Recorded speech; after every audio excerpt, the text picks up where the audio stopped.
Today, we're gonna learn how to replace a t-latch on a Yeti cooler. That's a t-latch. This one's broken. I ordered these on Amazon. I don't remember how much they were. So, these are t-latches, and they're rubber. And you can get different colors. I got red, I don't know why. First, you're gonna need a flathead screwdriver. Take that flathead screwdriver, put it right in here,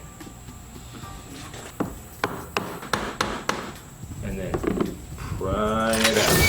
See that slide out?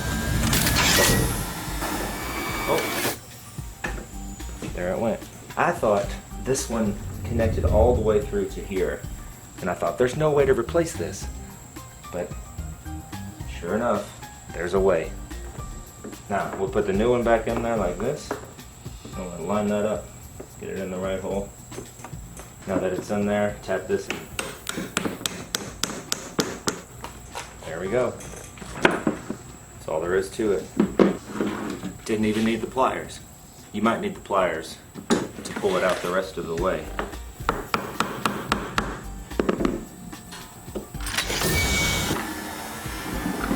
Get it out a little bit and pull it the rest of the way with the pliers. We'll get rid of that black one. Put this red one in there. Line up the hole. Tap it back in with a hammer. I've waited way too long to do that, thinking that these were connected somehow, which I think is what they wanted me to think. That's all there is to it. Now, do yours. Good luck to you.